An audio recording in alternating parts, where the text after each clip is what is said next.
السلام عليكم ورحمة الله وبركاته. أحبتي في الله، أهلا وسهلا بكم في حلقة جديدة من برنامجكم اسم البرنامج. اليوم سنتحدث عن موضوع عظيم فضله وجميل أثره، موضوع له رونقه الخاص بعد أن ودعنا ضيفنا الكريم شهر رمضان المبارك، ألا وهو فوائد صيام 6 أيام من شوال. فما هي هذه الفوائد التي حثنا عليها النبي صلى الله عليه وسلم؟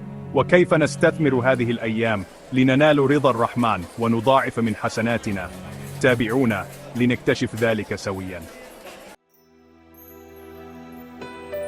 قال رسول الله صلى الله عليه وسلم: من صام رمضان ثم أتبعه 6 من شوال كان كصيام الدهر. تخيلوا معي عظمة هذا الأجر العظيم، فصيام شهر رمضان بما فيه من رحمة ومغفرة يصبح كصيام العام بأكمله بمجرد صيام 6 أيام من شوال. فهل نفرط بهذه الفرصة الذهبية لنيل رضا الله ورحمته؟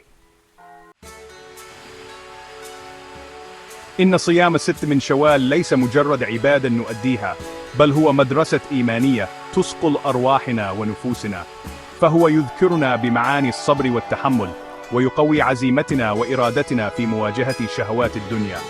فكلما صام المسلم هذه الأيام زادت تقواه وازداد قربه من ربه، وتجلت معاني الإيمان في قلبه وسلوكه. أليست هذه الأيام فرصة لندب عن كسلنا ونشاطنا في رمضان؟ فالصيام في شوال يساعد أجسادنا على التخلص من السموم المتراكمة ويجدد نشاطها وفرتها.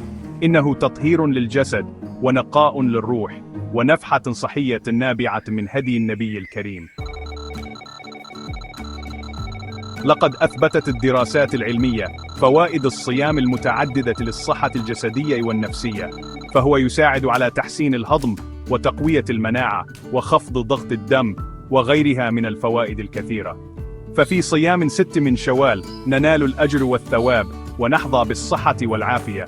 فهل من متعظ متبع؟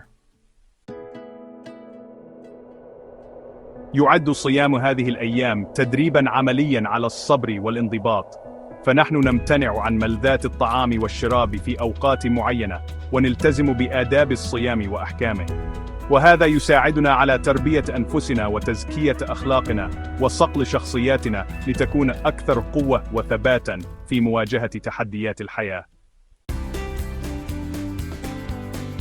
إن أعظم ما نسعى إليه في هذه الحياة هو رضا الله وقربه، وصيام 6 من شوال هو أحد الطرق التي تعيننا على تحقيق هذا الهدف السامي، فهو عبادة خالصة لله تعالى نظهر فيها صدق إيماننا وحبنا له، ونرجو منه القبول والمغفرة. جزاكم الله خيرا على المتابعة. أسأل الله أن يجعلنا ممن يستمعون القول فيتبعون أحسنه. لا تنسوا الاشتراك في القناة وتفعيل الجرس ليصلكم كل جديد، وشاركوا هذه الحلقة مع أحبابكم لتعم الفائدة. والسلام عليكم ورحمة الله وبركاته.